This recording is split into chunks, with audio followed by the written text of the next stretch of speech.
네. 자, 우리가 분계 연습 오늘 먼저 하겠습니다. 앞 시간에 10번까지 한 것 같은데 맞죠? 자, 그러면 11번부터 한번 보겠습니다. 당사는 부실기업에 대여한 단기 대여금 1,000만 원을 회수 불능 채권으로 보아 전액 대손 처리하였다. 이랬네요. 대손 충당금 잔액은 700만 원이다. 자, 어렵지 않죠? 네, 한번 해보겠습니다. 11번 분계는 차변에 대손 충당금 잔액을 먼저 상계시킵니다.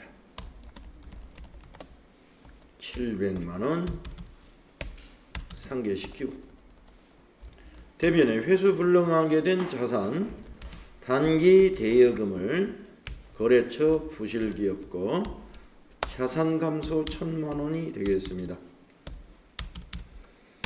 그리고 모자라는 300은 이게 중요한데 여기 10번에서는 모자라는 100만 원을 대손상각비로 처리합니다. 왜냐하면 제품을 매출하고 받아야 될 약소거금이 부도로 인해서 발생했기 때문에 이 대손상각비는 판매 관리비니까 대손상각비로 처리하죠. 그런데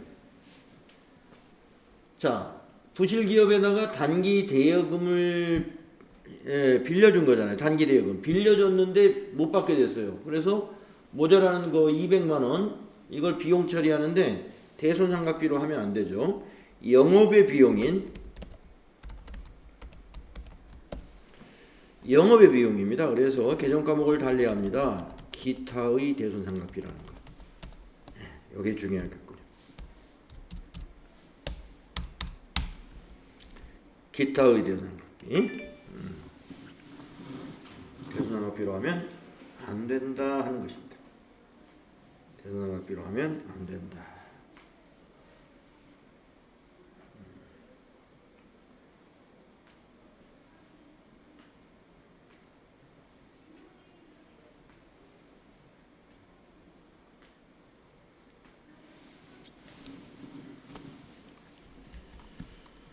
다음은 12번 문제 보겠습니다. 전기에 대손 처리한 개성상사에 대한 외상매출금 200만 원이 한국은행 보통예금 계좌로 입금되었다.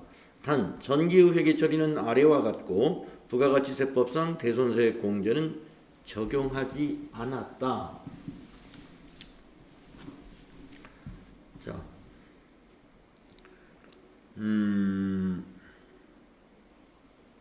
대손 처리를 했는데 돈을 받았다는 겁니다. 어떻게 받았나 볼까요? 자, 전기에 대손 처리했을 때 대변에 외상매출금, 차변에 대손상각비, 대손충당금. 네, 이렇게 회계 처리했죠. 자, 우리는 대손 처리한 외상매출 대금이 입금되면은 전부 다 대손 충당금으로 설정하면 돼요. 대손 충당금으로. 그래서 12번은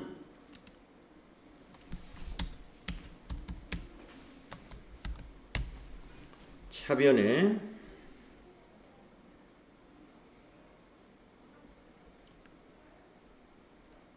보통예금으로 들어왔군요. 예, 보통예금 한국은행으로 200만 원이 입금이 됩니다. 자산이 증가하고요. 대변은 대손 충당금 200만 원 이렇게 설정하시면 됩니다.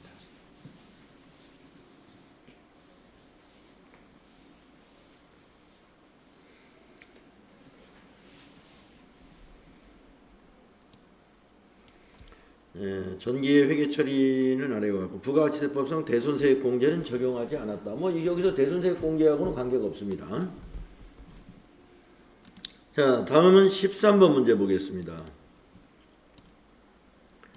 전기의 평양상사의 외상 매출금 440만 원을 회수 불능 채권으로 대손 처리하였으나 당일 전액 현금으로 회수되었다. 단 상기 금액은 전년도 제1기 부가가치세 확정 신고 시 대손 요건 충족으로 대손세 공제를 받은 바 있다. 예, 이건 부가세 포함해서 예, 요거는 대손세 공제를 안 받았으니까 네. 요건 좀 다르게 봐야 되겠네요. 그죠? 자, 메모장이 어디 갔습니까?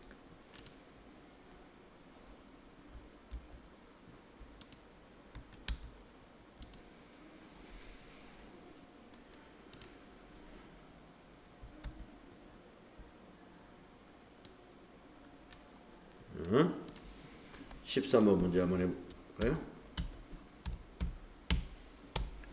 차변에 현금이 들어왔군요. 현금 440만 원.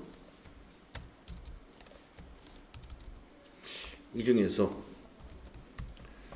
자, 대변에 대손 충당금으로 다 설정할 게 아니라 요 40만 원 있죠. 부가세 40만 원. 요거는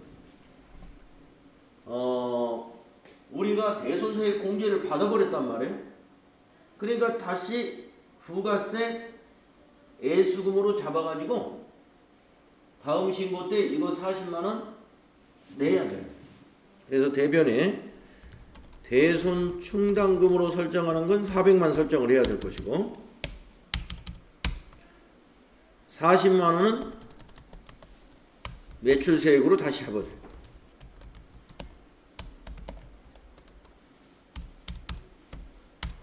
네.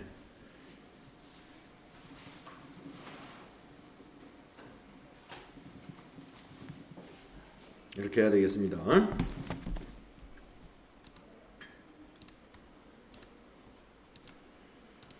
네, 그래서 요 13번 문제는 여러분이 새로운 유형의 문제이니까 요거 잘 정리를 해 주시고요.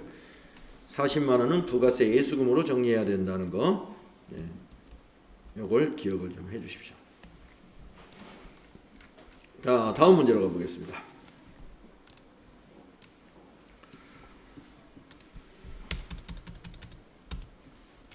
당사는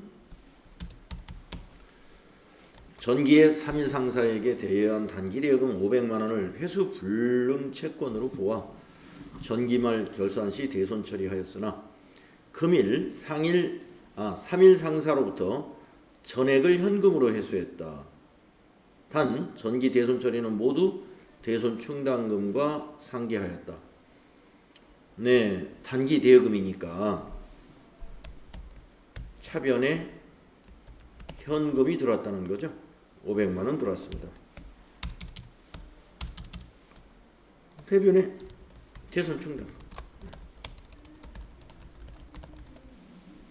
물론 이 대손 충당금 코드는 단기 대여금에 대한 대손 충당금 코드라는 것은 우리가 알고 있어야죠.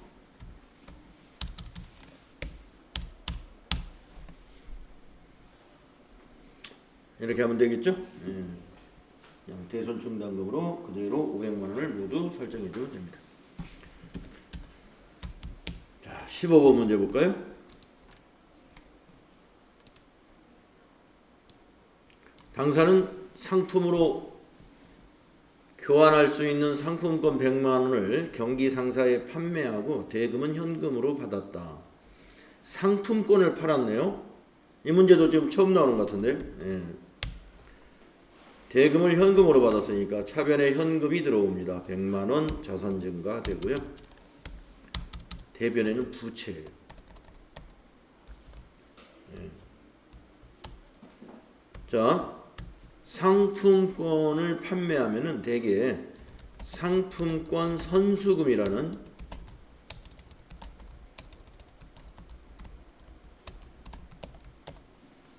선수금 계정으로 처리합니다.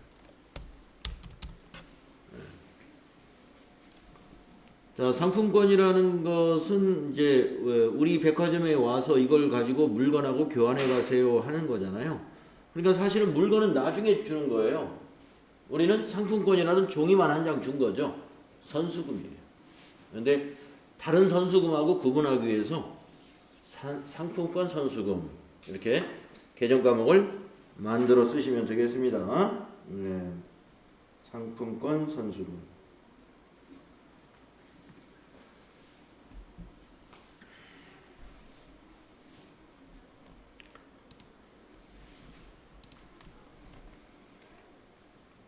자, 다음은 16번 문제 볼까요? 16번. 판매부 직원용 기숙사 제공을 위해서 원룸 2채에 대하여 임대차 계약을 맺고 이와 관련한 보증금을 당사 한국은행 보통예금 계좌에서 전액 지급해야 했다. 임대차 계약 기간은 2년이고 계약한 금액은 보증금 1억 원이다. 네. 임차 보증금이죠. 임차 보증금 1억 원. 네, 숫자 끼니까 네, 이렇게 쓰겠습니다. 대변은 보통예금이죠. 보통예금 한국은행 1억 원.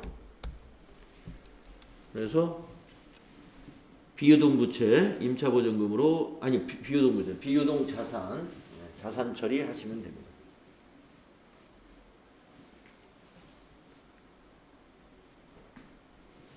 네.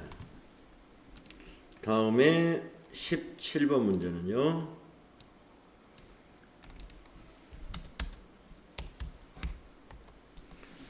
당좌거래 개설보증금 300만 원을 현금으로 예치하여 우리은행 당좌거래를 개설했다. 네. 현금으로 예치했으니까 대변에 현금이고 차변에는 당좌거래를 개설하는 거. 네. 차변에 우리가 이것을 당좌 예금은 아닙니다. 당좌 개설을 하기 위한 보증금이죠. 예. 이것이 개정 과목이 우리가 그 사용이 제한되어 있는 개정 과목을 뭐라고 그러죠? 우리 투자자산에서 배웠는데 투자자산에서 바로 지금처럼 당좌 계좌를 개설하기 위한 보증금 같은 것이 사용이 제한되어 있는 예금으로서 특정 특정 이런 말이 들어가죠? 예, 자 특정 현금과 예금 맞습니다. 네, 특정 현금과 예금이라는 개정 과목이 이때 쓰입니다. 우리은행 300만 원이 되고요. 대변은 현금이 되겠죠. 현금 300만 원.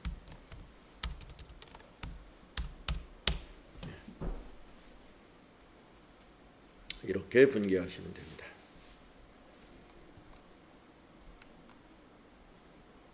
특정 현금과 예금. 사용이 제한되어 있다는 건 못 쓴다는 네, 거죠? 네, 네, 그렇죠.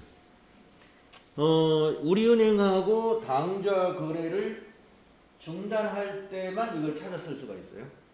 보증금 성격이기 때문에. 네. 그래서 이 특정 현금과 예금을 투자 자산으로 분류를 합니다.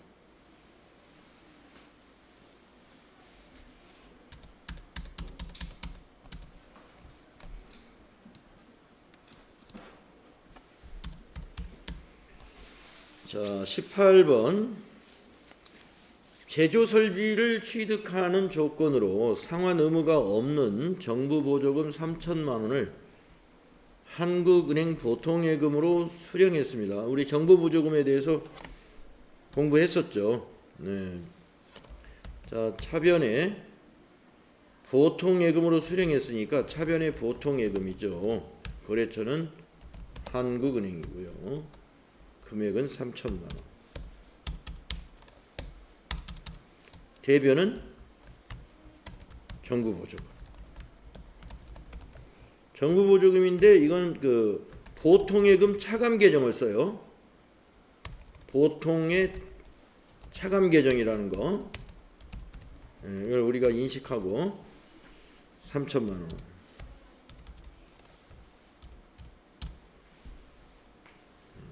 이렇게 회계 처리하면 됩니다. 다음에 19번을 보겠습니다.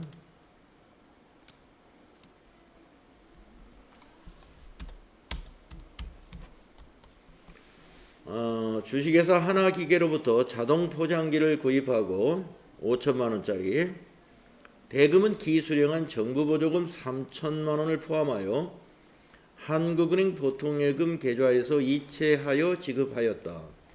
네. 자, 우리 배웠죠? 차변에 기계장치가 증가합니다. 금액은 5천만 원.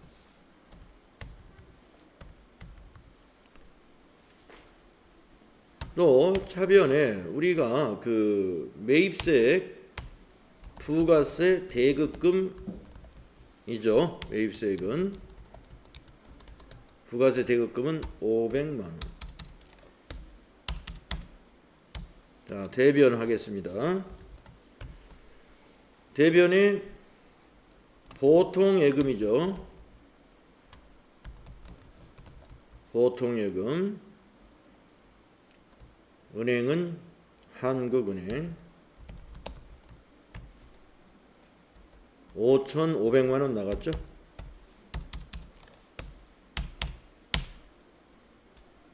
그리고 이걸로 끝내버리면 안 됩니다.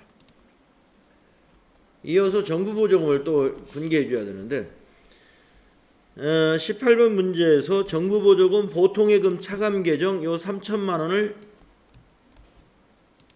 보통예금에서 이제 없어졌으니까, 정부보조금은 없어졌으니까 이게 정부보조금 차감, 보통예금 차감 계정도 차변에 와서 없어져야 돼. 대신에 대변에 새로운 정부보조금 계정 과목이 만들어져야 됩니다. 이것은 기계장치의 차감 계정. 기계장치의 차감 계정이 정부보조금이 되는 거예요.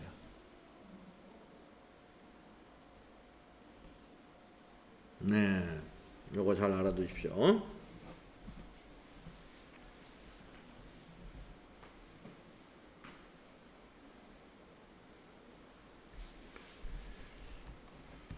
네. 정부보조금에 대한 문제들 우리 해봤었죠. 자, 그 다음 문제 볼까요? 20번.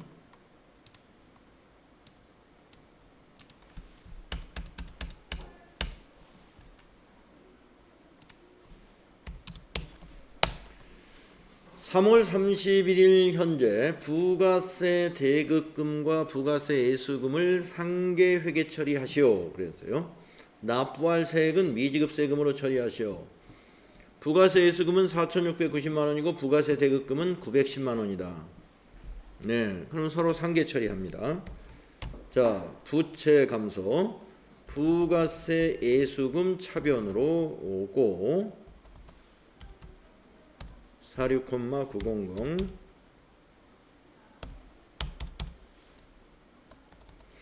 대변에 부가세 대급금 대변으로 가고 910만 원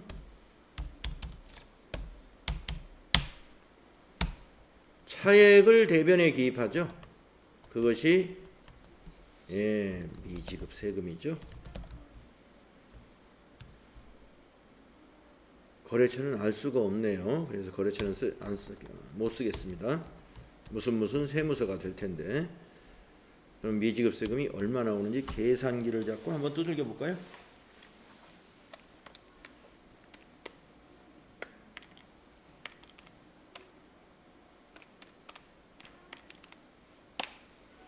(37800이더라)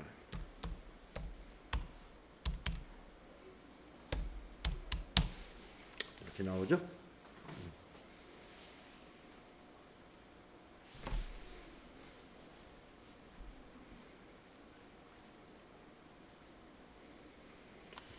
네, 오늘 분계 연습은 여기 10개만 또 하겠습니다. 20번까지요. 자, 21번부터는 다음 날 내일 하는 걸로 하겠습니다. 자, 분계 연습 여기까지 해봤고요. 다시 우리 이제 그 교재로 실무로 다시 넘어가 보겠습니다.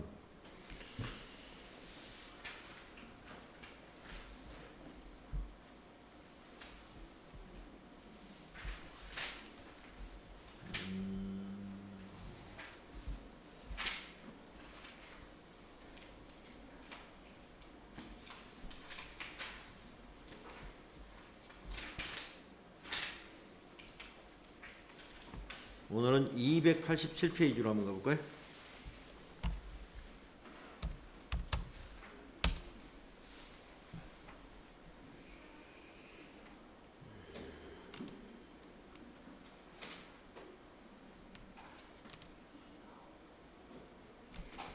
네, 전기분 이익잉여금 처분 계산서. 그러니까 우리 앞 시간에 이 전기분 원가 명세서까지 우리가 확인을 해봤습니다. 입력되어 있는 걸 우리가 확인해봤고요. 자, 회사 코드 2000번 재무전자로 로그인을 해보겠습니다. 저도 자, 앞 시간에 이어서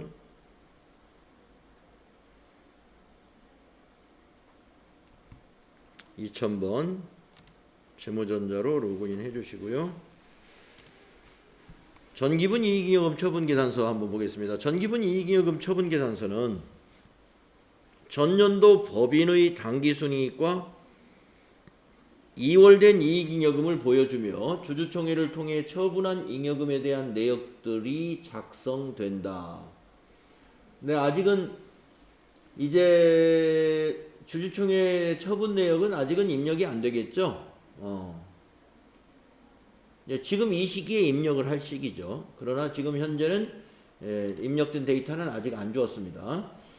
자, I-CAN에 있는 내용 읽어볼까요? 전기분 이익잉여금 처분계산서. 전년도 잉여금 처분계산서상의 당기순이익이 결손일 경우는 마이너스 금액으로 입력이 되어 있다는 거고, 처분액 등의 항목을 처분계산서에 삽입하기를 원하면 당기순이익이나 차기 2월 이익잉여금에서 커서를 두고 F7을 누르면 추가가 가능하다.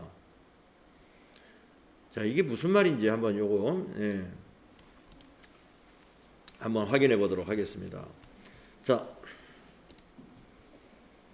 기초정보관리에 전기분 이익잉여금 처분계산서를 한번 열어서 보면은, 자, 전기의 당기순이익이 여기 1000만원이다 라고 여기 나와 있고요. 또 1번에는 여기 미처분 이익잉여금의 바로 밑에 있는 1번 전기 2월 미처분 이익잉여금은 언제 거냐면은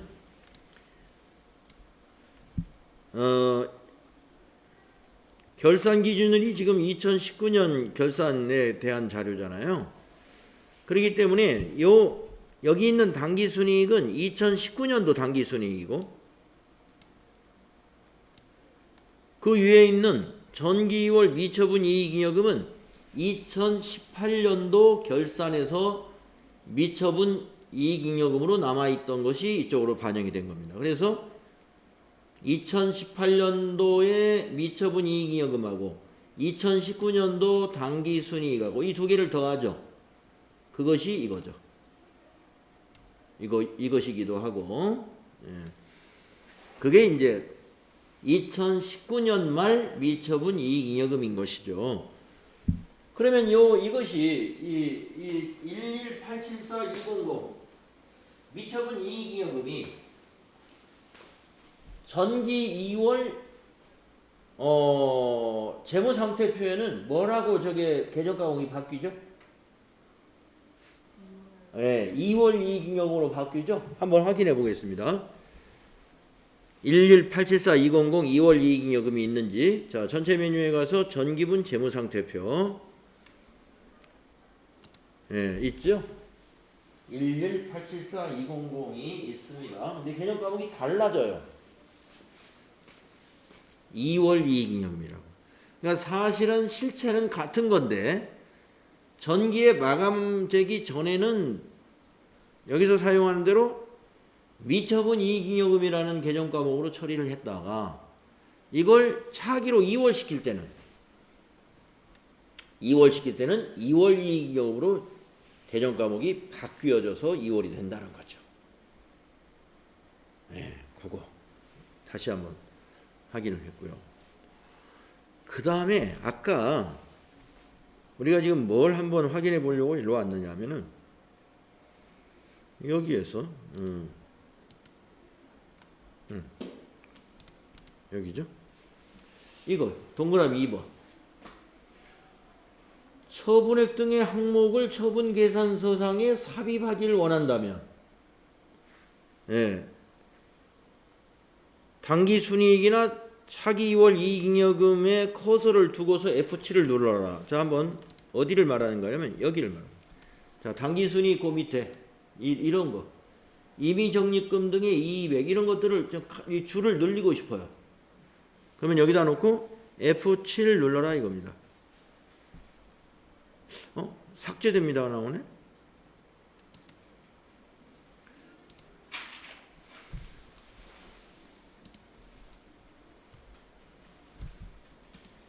이 교재의 설명이 그게 뭔가요? 그러면 처분액 등의 항목을 처분 계산서상에 삽입하기를 원한다면 당기순이익이나 차기 2월 이익잉여금에 커서를 두고 F7을 누르면 추가가 가능하다.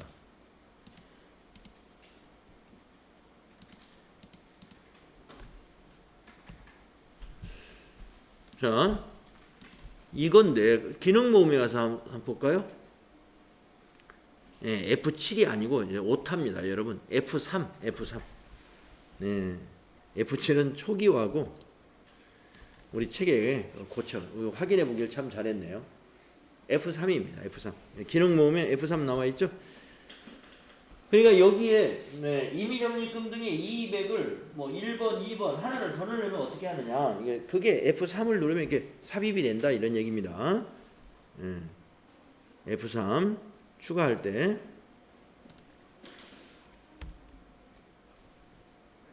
여기 기능 모음에 나와 있죠? 라인 추가.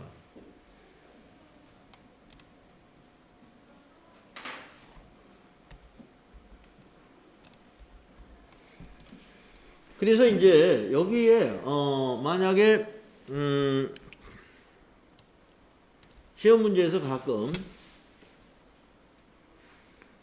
처분 확정일자를 여기다 입력하고 주주총회 결과인 처분 결과를 입력하라고 나올 수가 있어요. 예를 들어서 현금 배당은 5천만 원 했다. 그러면 현금 배당 5천만 원 여기다 입력해주고 뭐 주식 배당을 뭐 얼마 했다 그러면 여기다 입력해주고 네.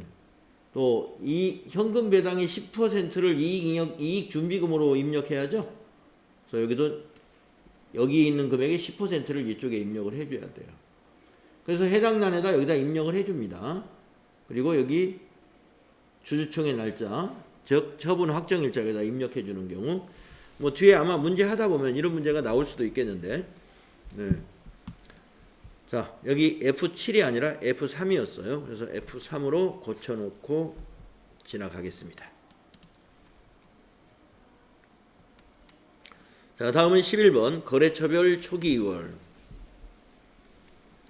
채권, 채무 등 거래처별로 관리가 필요한 개정 과목에 대해 각 거래처별 전기 2월 자료를 제공하기 위해 입력하는 것으로 입력 후 거래처 원장을 줘야 하면 전기 2월로 표시된다. 그래서 전기분 재무상태표의 작업이 선행되어야 거래처별 초기 2월을 입력할 수 있으며 거래처 코드 등록이 된 상태에서 입력이 가능하다는 거죠. 이미 다 입력을 해놨네요. 그래서 지금 여기에 전기분 재무상태표 이미 있기 때문에 거래처별 초기 2월로 다 돼 있다는 거죠. 예를 들면 외상매출금이 이렇게 1억 8천이 있는데 한림사께 9천만 원, 베스트윈께 9천만 원. 그러면 한림사의 외상매출금 거래처 원장을 가면 예, 여기에 9천만 원이 전기 2월로 입력이 되어 있다 이런 얘기예요. 이 거래처 초기 2월에 입력한 사항은 해당 장부에 전기 2월로 표시된다. 한번 확인해 보겠습니다. 전체 메뉴에 가서 거래처 원장 가가지고 1월 1일부터 12월 31일로 해서 계정 과목은 외상매출금 108번, 거래처 분류는 그냥 몽땅 한번 보겠습니다. 엔터로 가겠습니다. 자, 여기 한림사가 있는데, 네, 한림사의 전기 2월이 9천만 원. 네. 그리고 차변은 뭔가요? 예. 외상매출금이 증가한 건 6억 6천. 대변은 뭔가요? 외상매출금 우리가 회수한 게 2억 7,500. 그래서 잔액이 현재 한림사의 외상매출금은 4억 7,500이다. 그래서 우리가 거래처별 초기 2월 사항은 원장에 가면은 전기 2월란으로 들어가게 된다. 이런.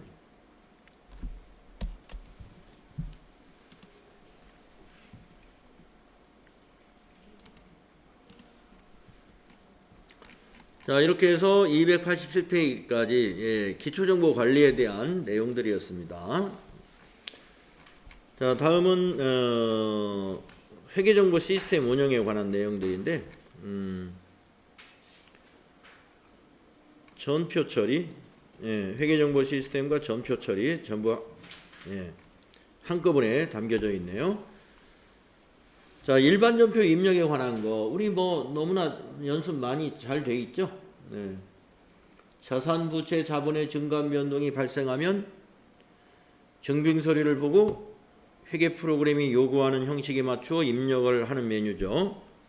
근데 자산, 부채, 자본의 증감만 입력하는 것이 아니라 여기 좀 뭐가 빠졌죠. 수익과 비용이 발생을 해도 입력을 해야죠. 예. 자산, 부채, 자본의 증감만이 아니라 수익이나 비용이 발생을 해도 되겠죠.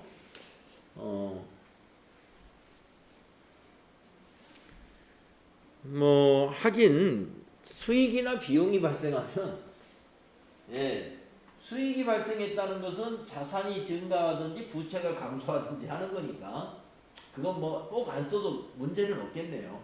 예. 자, 우리가 수익이 발생했다고 볼까요? 대변에 이자 수익 100만 원. 그러면 차변에 현금이 들어왔든지 뭐 보통예금이 들어왔든지 자산이 변했겠죠? 그래서 안 써놨나 봐요. 또 비용 발생. 자, 차변에 보험료 50만 원 발생했다고 해요. 그러면 대변에 현금이 나가든지 보통예금이 나가든지 아니면 지급하지 못했으면 미지급금이 되든지 그리고 부채가 되든지 자산 감소가 되든지. 그래서 아마 수익과 비용은 여기서 굳이 표현을 안 했는지 모릅니다만은 그렇게 이해를 하겠습니다. 자, 일반 전표 입력에서 입력된 자료는 전표, 그 다음에 분계장 및 총계정 원장 등 관련 장부와 메뉴에 자동으로 반영이 되어 필요한 내용을 조회 출력할 수가 있죠. 프로그램 회계 처리함에 있어 프로그램으로 회계 처리함에 있어 전표 입력은 가장 핵심이고 중요한 작업이죠. 일반 전표 입력은 부가가치 신고와 관련이 없는 거래를 입력하며 부가가치세 신고와 관련된 거래라면은 메인 매출 전표에다가 입력을 해야 된다는 거. 다 알고 있는 내용이죠. 네. 자, 어느 항목에 뭐가 있다 하는 건데 이건 굳이 읽어볼 필요 없을 것 같고 이미 다 아는 거고요. 출금 전표, 입금 전표, 대체 전표. 네, 꼭 이걸 지킬 필요는 없지만, 네. 현금이 대변인 금액 전체가 총 금액이 대변인 건 출금 전표. 금액 전부가 차변이 현금인 거래는 입금 전표. 대체 전표는 뭐 출금과 입금이 아니면 다 대체 전표로 입력을 하는 거죠. 자, 문제가 있으니까 한번 전표 입력도 해봅시다. 자, 일반적표 입력 문제. 관리부 업무용 승용차에 주유를 하고 주유대금을 현금으로 지급했습니다. 자, 부가세가 있지만 이건 부가세 신고하고 관련이 없어요. 비영업용 소형 승용차이기 때문에 매입세 공제를 못 받으니까 이건 일반 전표에 입력을 해야 됩니다. 전표 입력하고 업무용 승용차 관리를 수행하겠습니다. 자, 그러면은 날짜가 8월 2일이네요. 자, 일반 전표 입력하셔가지고 입력해 봅시다. 8월 2일 현금 출금 전표로 해서 차량 유지비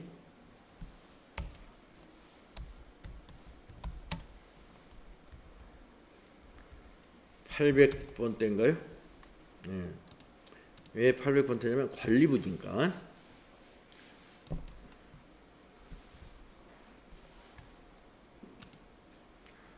SK 성동주유소 그냥 넣어줄까요? 네. SK 성동주유소 코드 등록이 안 돼 있네.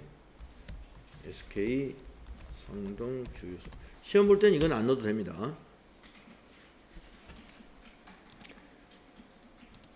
적요는 나중에 그 자동으로 바뀌니까 넣을 필요 없고,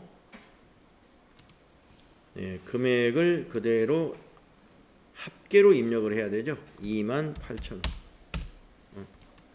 28,000원. 그리고 나서 차량 유지비를 클릭하고 F3을 눌러야 돼요. 그러면 밑에 업무용 승용차 관리라는 창이 작업 화면이 나옵니다. 자, 여기 승용차 코드에 현재 커서가 있으니까 거기서 F2를 눌러보세요. 그러면 여기 등록된 업무용 승용차가 보입니다. 네, 그랜저 보이죠? 확인. 그리고 이것이 유류비라고 그랬으니까 그 유류비에다 놓고 엔터 치면 돼요. 그리고 부서는 우리가 등록을 안 했으니까 그냥 엔터로 지나가면 됩니다. 그러면 여기 적용란에 차량 번호가 입력이 되고요. 차량별로 관리가 되는 겁니다.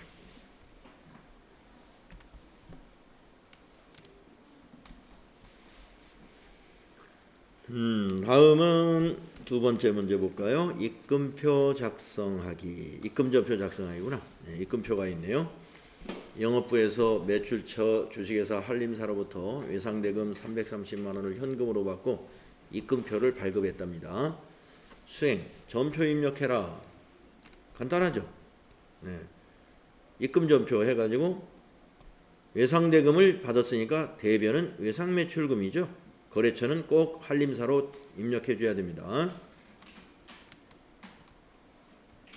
자, 날짜가 8월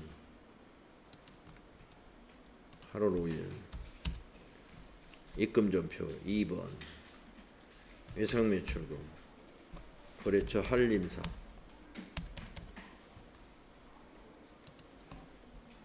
금액은 330만 원.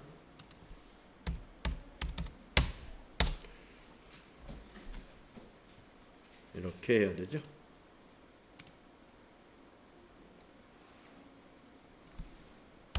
적요는 4번 넣어주면 좋겠습니다. 적요.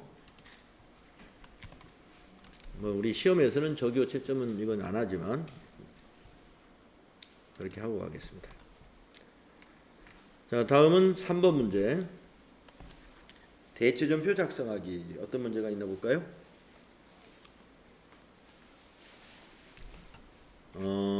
정기예금 만기가 도래하여 한국은행으로부터 다음과 같은 내역서를 받았다. 전기분 재무상태표상 계상되어 있는 미수수익을 조회하여 참고하시오. 이거 아주 중요한 문제 나왔네. 드디어 미수수익을 조회해야 되는 문제가 나왔어요. 자, 이게 어떤 문제냐면은 올해 지금 정기예금이 만기가 된 겁니다. 그런데 이자가 80만 원이 발생을 지금 했어요. 이자가 발생한 게 아니라 8월 20일 날 이자를 지금 원금하고 같이 받았습니다. 그런데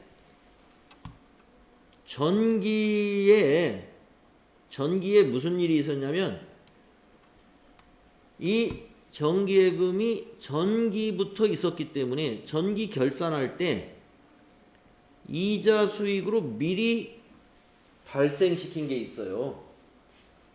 근데 왜 미수 수익으로 잡았죠? 우리가 전기 결산할 때 대변의 이자 수익, 차변의 미수 수익 했다가 언제 받아요? 2020년 8월 20일 날 받는 거죠. 2019년 12월 31일 날은 결산 때 미수 수익으로 잡았다가 이제 2020년 8월 20일 날 이것이 이제 돈을 받게 된 거죠. 어디로 받았느냐면 보통예금으로 받았습니다. 한국은행 보통예금으로. 그래서 전기의 미수 수익을 얼마 잡아놓는가를 확인해 가지고 미수 수익을 뺀 나머지만 2020년도 오늘의 이자 수익으로 잡아야 돼요. 왜? 나머지 이자 수익, 미수 수익만큼은 2019년도 전기의 미리 수익으로 잡아놨기 때문에 그런 겁니다. 자, 그래서 전기분 재무상태표에 가서 안 보더라도 지금 합계잔액시산표를 보면 돼요. 합계잔액시산표에 1월 1일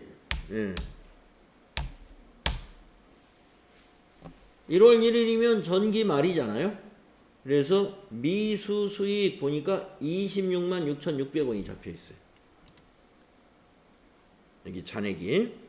그래서 26만 6,600원 이제 메모를 해 두시고 일반 전표에 가서 이렇게 입력을 합니다. 자, 지금 이게 어디까지 전표 입력을 해야 되니까 자, 정기예금 만기됐으니까 대변의 정기예금, 차변의 보통예금입니다. 기본적으로. 네. 그리고 이 세금은 어떻게 하냐면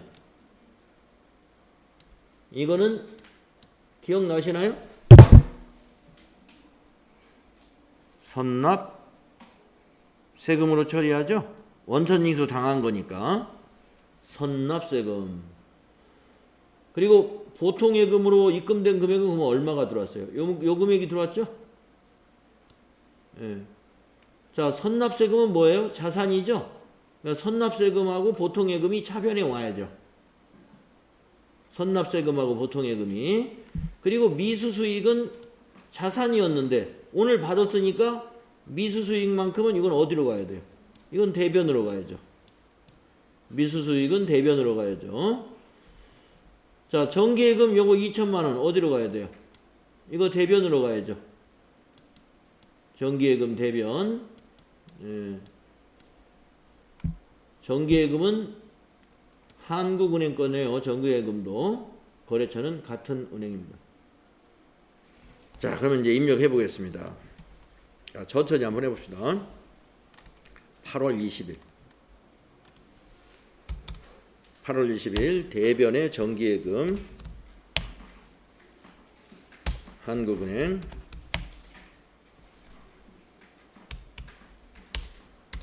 (2천만원) 자, 미수수익을 먼저 미수수익이 이제 받았으니까 대변의 미수수익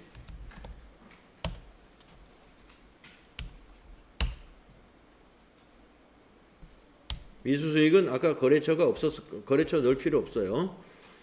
아까 메모한 금액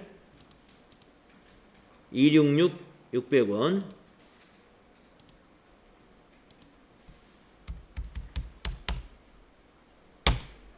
그리고 이제 차변에 보통예금으로 얼마가 들어왔냐면은 이만큼이 들어왔어요.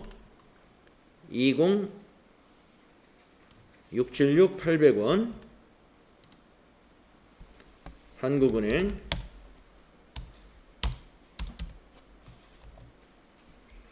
그 다음에 차변에 아까 원천징수 당한 거 선납세금 세금이죠. 선납세금 거래처 안 넣어도 돼요. 1, 2, 3, 200원. 1, 2, 3, 200원.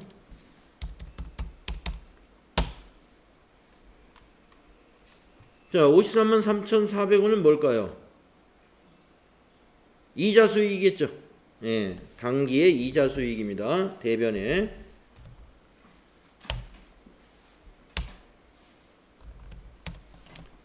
당기의 이자 수익.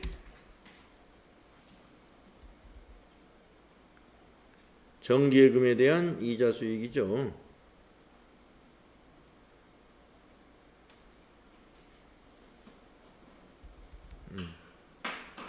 533,400원.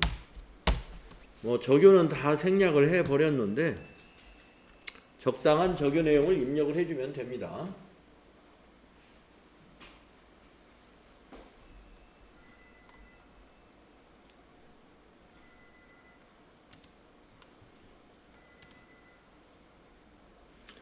정기예금은 여기다 그냥 직접 타자를 해주면 돼요. 예.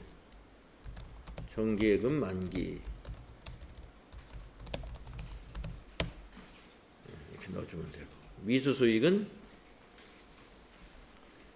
예, 전기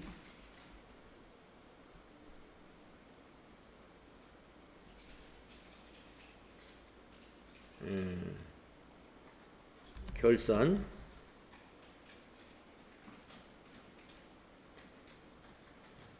전기 결산 분계 대체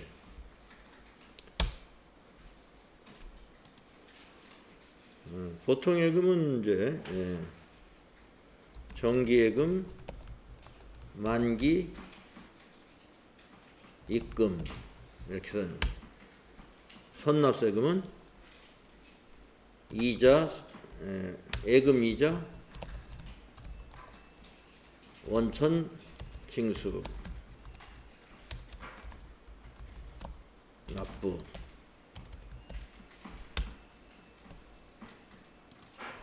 이자 수익은 정기예금 이자 뭐 이런 식으로 예.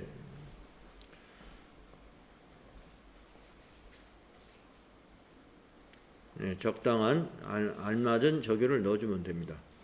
그래서 이 두 개의 숫자를 더하면 이 미수 수익하고 예, 이번 당기의 이자 수익을 더하면은 이게 얼마가 나와요? 딱 80만 원 나오죠? 80만 원 나오죠. 그래서 여기 보면은 이자 소득이 80만 원 있는 거예요. 예. 그 중에 일부는 20 얼마는 작년 결산 때 이자 소득으로 이자 수익으로 받고 나머지 50 얼마는 2020년도 8월 20일 날 이자 수익으로 인식하는 거죠. 네, 이렇게 TAT 2급에서는 말이죠. 전기 결산 분계했던 거에 이어서 그러면 이 정기예금이 만기가 되었을 때는 우리가 회계 처리를 어떻게 하는가 여기까지 나온다는 것이죠. 상당히 좀 앞에서 우리 그동안 해보지 않았던 그 분계 내용이니까요. 네, 요거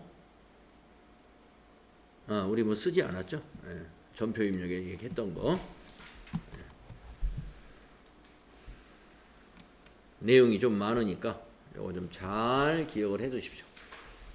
선납세금으로 처리한다는 것도 어떤 부분을 선납세금으로 처리하는지 잘 기억을 해 두십시오. 네, 자 쉬었다가 가겠습니다.